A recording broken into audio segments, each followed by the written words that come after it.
Light বন্ধ কর, light জ্বালা এ আলো আড়া বাইটা কর না, আড়া কর।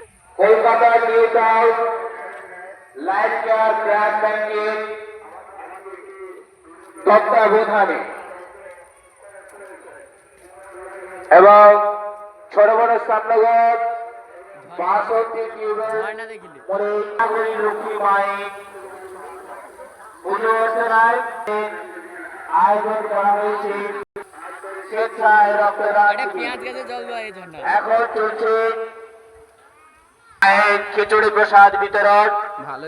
তাই শিশু সংঘের পক্ষ থেকে সবারই করি আহ্বান, আপনারা আসুন শিশু সংঘের ব্যবস্থাপনায় এই সুন্দর মহতি অনুষ্ঠান যাতে আগামী বছরগুলিতে আগামী দিন